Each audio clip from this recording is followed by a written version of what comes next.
Hey YouTube, I thought I'd put together a video of this 46 Ford that me and my boys been working on.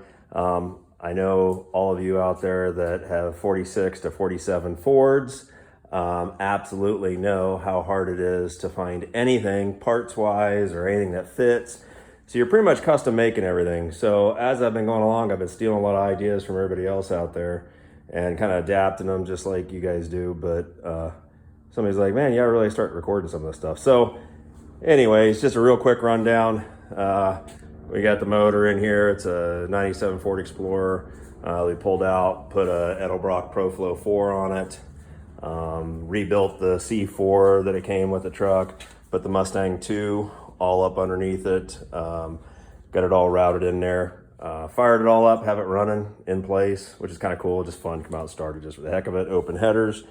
And then in the rear end, the 8.8 Ford rear end fits really nice up under there. I haven't put the fenders on, but I mean, everything looks like it's gonna fit really good. So got that off some forums as to what would fit underneath these trucks. So a lot of the frame stuff from 48 to 52 does fit in here. There's like this Mustang 2 front end is a 48 to 52 system, along with the leaf springs in the rear. That whole kit was out of a 48 to 52. So some stuff does fit, but then like when I went to do the brakes under the floor mount, it was a 48 to 52 kit and it did not work. It would not clear underneath there as much as I adapted the brackets and stuff, and I just kind of gave up on it. I had to start moving on the project. So I went ahead and did the firewall mount. And then after I mounted that, of course, needed stiffened up. So trying to figure out a brake pedal. I believe it's like a 55 or a 56 Ford. That this one came out of, and it kind of does the whole hooks on the sides, right where your steering column is going to mount. It did not fit, of course, but it gave me the template of what I needed. So I really just had to replace these side pieces with my own at the right angle and stuff, but I was able to keep the rest. And then I did move this over to get, between my steering column and the right. So a little modification, but at least gives you the idea and the base. And then of course, once it's mounted the steering column, the front dash here, stiff it is in the back, it really tightens it up so you don't have to worry about flexing the brake booster when you push on the brake. When it came to the air conditioning, it's just kind of like anything else, Vintage Air has that nice mini for the little trucks and stuff. There's no kits for 46 and 47s. So you just get the generic kit, put it in, mounted it up. I've taken it out because I'm trying to tear it down to start doing more body work. But part of what, I'm one of those guys that likes to hook up everything, and it comes with, these little adapters here for the defroster. And, you kind of hold them up here and you go, okay, well, those screws don't line up anywhere close with the existing ones, right? And it's real thin, it doesn't fit right. And then when it's mounted in there and you kind of get it up here, especially on this dashboard side, it hangs down into the opening of the glove box, which the air conditioner sets back there. So you're gonna have some glove box, you know what I mean? But not a lot, but at least some, except this thing hangs down the way. Of course, all the guys gave me crap, said, hey, you live in Phoenix, what the hell are you hooking up a defroster and a heater for? But kind of one of those guys that just does that. It came with a kit, it's supposed to have a heater, I'm gonna hook it up. So with that theory, even with my heater hoses, that Ford Explorer, I'm sure some of you guys have seen this, it kind of comes with this, comes up out of the intake and has these heater hoses, which kind of gave me the idea, since this ProFlow, the fuel rail, was in the way of it. So then I just kind of made my own setup. I ran these two aluminum hoses, same, just the pre-bend, the bendables from Vintage. Got the lengths, ran them, and then ran them down in the back and put a little kick on them. And so now I'll come underneath into the kick panel, do a 90-degree bulkhead fitting, and come up through that side like a lot of people do, and up into the heater. But back to these, this is what I kind of came up with. And this was one of the guys on YouTube had taken PVC and made a piece just for the defrosters, but I was trying to utilize, especially this part of it where the flex hose fits to it, is kind of important. So I just really wanted to make a transition, and I just had some PVC laying around, and when you obviously take this and stick it in and you hold it up in there, and now you kind of screw it up in, right? Now you have a clear opening, so it's way back, it's nice and snug.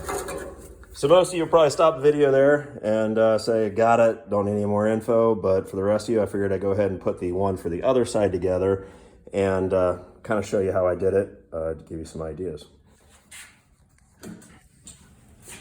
So over here, like I said, I had this pipe just kind of sitting around. I cut it in half and made it happen to be perfect. You know, what luck was that? But it's about 6 1/8. 6 inches is probably a little close. It might be a little too short.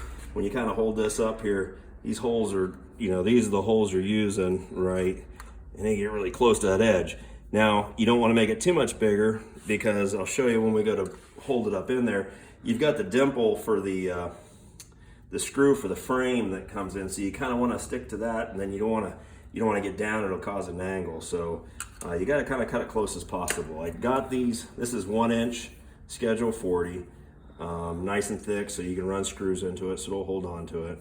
And then just kind of kept playing around and got these caps for it. Of course, they're 2 different types, because one, you know how you go to Home Depot and you know, you get one thing and then you get the other thing. But anyway, so we'll take these, we'll smash these in here. I'm just gonna smash the one in. Grab my hammer here, just to kind of show you. I tried threading them in, I tried doing a couple things. That's the best way to do it. Quit messing around. All right. Then we'll go take this, kind of hold it up, get an idea of what the range of the slot is, right? And you're just kind of eyeballing it. You're putting those holes right on those outer edges, and then I'm going, okay, that ductwork goes from here to here, right? And we're not building fine furniture here, so something like that, and then we'll go in and route it out. So since I do a lot of woodwork also on the side, I kind of got a lot of stuff, but I just made up just a really quick jig. Something you just kind of clamp to your bench, you know, 2x4, a little thing here to guide. Guessed on the center, pretty close, right? You know, adjusted this till I got my bit in the center. I'm gonna use a 1/4 inch bit on this one side. The other side, we're gonna use a 1/2 inch in order to get that wider, because it's wider at the top, it's shorter and wider coming out of the top of the truck, and it's long and narrow coming out of the bottom. But so we'll kind of take this, just throw some quick clamps on it.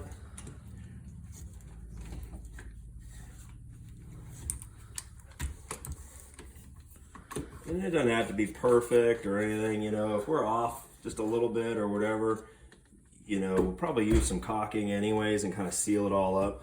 But just kind of snug it up in there. Check your drop, right? Make sure, all right, so that one's, it's deep enough to kind of go through there. Let's go ahead and release that a little bit more, go a little bit deeper. All right. These little small routers are really nice. Handy dandy earplugs, because I'm already deaf according to the wife, but mostly that's just because it's a woman's voice. All right. So I'll just eyeball it, right? Kind of go down through it. Do a plunge cut.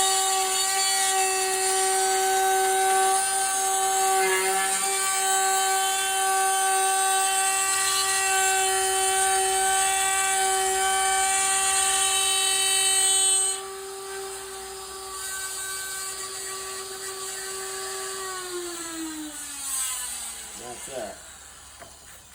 So we got it kind of going one edge to the other.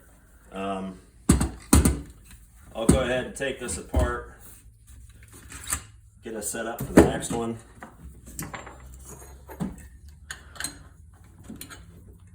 Change out my bit, in other words.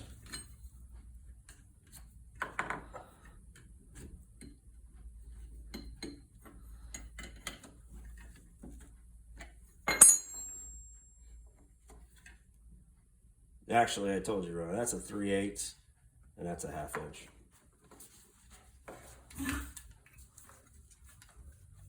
That'll look a little small for 1/4.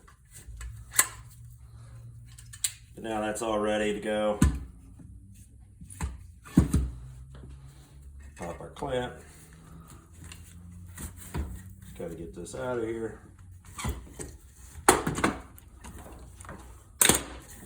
So these little, kind of making yourself a little jig like this, really super easy for a lot of stuff. All right. Now, just because I like finishing things off, we'll take and hit this really quick. Completely unnecessary, but adds a little trim touches to it. So now we can just kind of vise it up.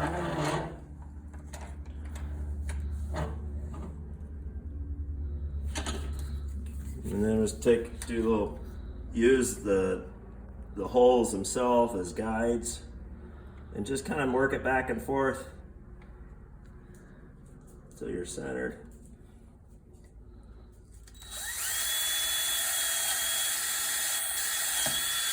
Go all the way down through as a pilot. Then over drill.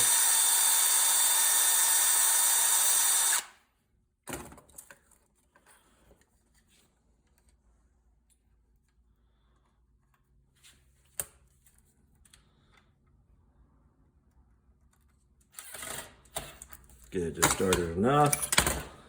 Run your other side. Kind of work it back and forth so you see your center. All the way down through. Lift up. Bring that out. I don't have that end cap in there, so but you get the idea. So now we can kind of snug that down. You don't want to get too tight. See how it kind of pops that plastic. You don't want to get too crazy with it. Again, there's no torque spec on a stupid thing. It's not like you're going to be needing to. So then I take and trim these off. These are just extra set of ways to mount it. Kind of go out wide.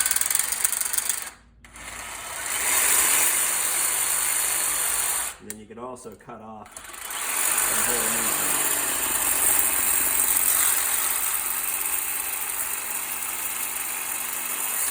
Just kind of makes it, it's plugged off in there. Now it's got a little gap in here, you know, from where the routed material is gone. I'll probably take JB Weld. I'm a real fan of JB Weld. I'll probably take it and seal these edges up. You can use caulking or whatever your preferred glue or sealant is. So now, forgot my marker. Hold on. Now we take, after we've lost our Sharpie. So this idea here is that when you hold it up in here, now you just want to put it flat, right? But this is that dimple I was talking about for the trim piece, right? The screws go in here, so it's got like that nub. So you want to kind of be against it, but not start on it because it'll start to dip it, right? And you can see even there how it's a little bit offset, right? So in order to fit all this, you're still offset a little bit. Just hold it in like this. Kind of feel that edge of that dimple maybe come off it a little bit, and then you just kind of use this to trace, right?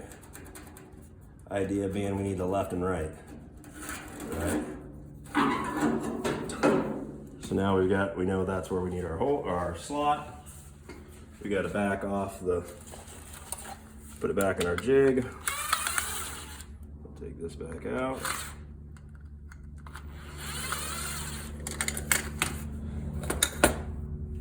We'll go in and wrap.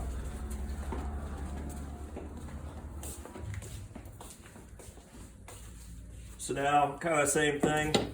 Again, this thing doesn't have to be perfect, but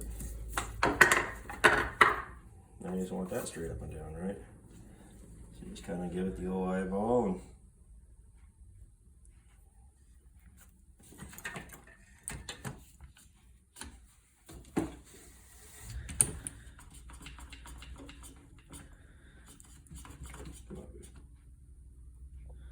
snug.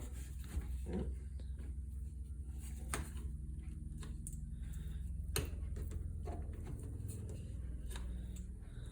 Oh, come on.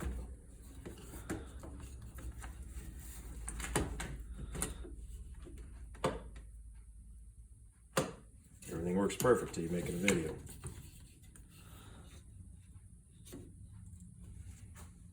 All right, close enough. So now we've got our bigger bit in there. And again, we're just using the left and right edge as our guide.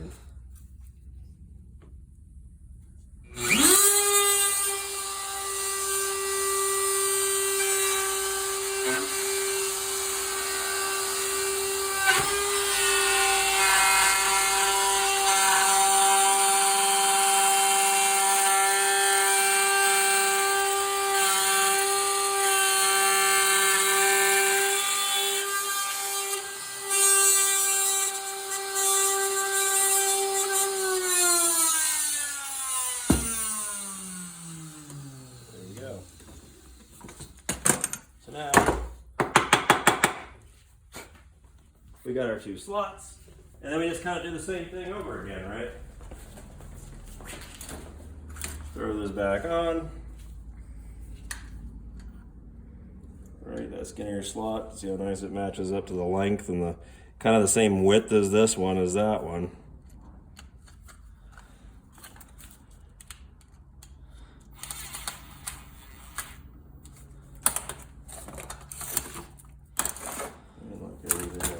Screws. You guys love it whenever you're working around stuff and you're like, okay, I got one of them.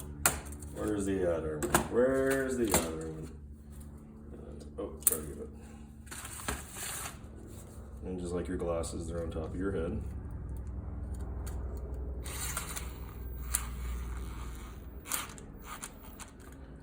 So now just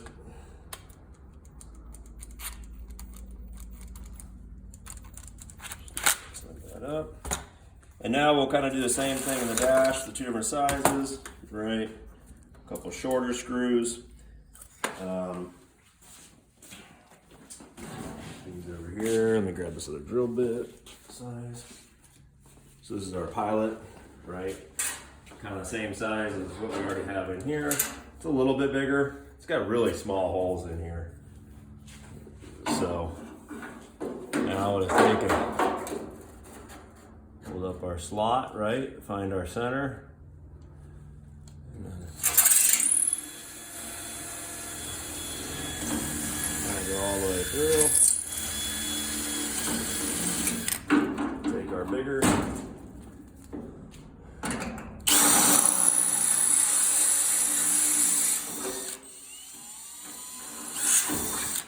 I was kind of thinking about maybe getting some weather stripping when I go to actually finish this.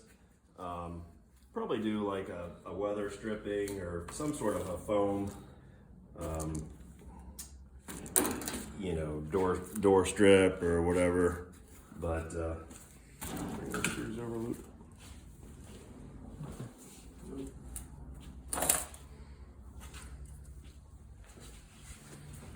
So yeah, so because the same thing when you, especially when you bevel that edge, you know, it removes the material, so it drops it down. It's got a little gap here on the sides, and if you care, it's not like it's even going anywhere, you know, but that's just kind of how I am.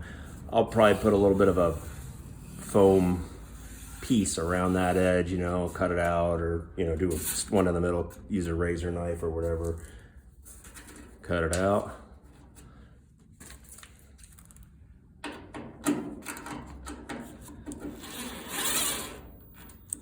And right there she is. Put the other screw in and you're good. So now when you kind of take it, you kind of look, you can see the gauges weren't going to be an issue. There's, wasn't going to be a problem. But now it really keeps that ductwork up towards the top and out of the way. I'll probably put, I got 8 million holes back there. Fuse panel here, and I thought about putting, I have a relay box I thought about putting here, and the EPU for the Flowmaster, or the Edelbrock ProFlow in there. But after I kind of had it sitting, I had the body sitting on there, and the cables came right up and through here, and somebody's like, I think it goes under the seat perfect. So I'm gonna come up underneath the seat and mount it there. I'll probably put my battery there anyways. And that's where that relay box. Still gonna use the painless wiring kit and use the fuse panel up there. I was thinking about moving it, but the wires aren't long enough. And so, because it would be nice to have it under the seat as well. But it's just not gonna reach. So there's only a few wires that have to go in between the two, but kind of going from there. I'll probably also do a video. I don't know if you guys, anybody out there that has a ProFlow 4, but these are the connecting cables on this end, right? And then you've got this big one on here in the other end. You need a 2-inch hole in the firewall or in the floor or wherever you're going in order to get any of these cables down through, only to have it be, what, an inch, whatever, a tight inch or a tight inch and a quarter, to seal it up. So I don't know. I went and did some research on the pins, and there's a pretty good video out there just in general about all the plugs and types of connections on a vehicle, and different ones and how to take them apart. So, with these, quite sure avoids the warranty, but you can take this cap off right here and release these and then individually pull each one out, right? Which is scary in itself, but it's actually pretty easy. Even the schematics, the wiring instructions come with what pin goes where. Obviously mark every one of them down first, lots of pictures, et cetera, et cetera. And then don't blame Edelbrock when it doesn't work, whatever you do. It's on you if you do it. So there's no allowed to go, hey, my wiring harness is all jacked up. Well, yeah, you're the one that did it. So you take all that risk and responsibility yourself. But a lot cleaner install of trying to get it through the firewall if you're trying to hide the wiring. So I kind of routed everything down underneath the tunnel, right, and into the back here. And that's what I'll do with the other few wires: oil sense wire, temp wire, AC, and alternator, right? They'll all kind of come down through here because I didn't want anything coming off the firewall, or at least as little as possible. So anyway, hope you enjoyed. I hope you learned something. Have a good day.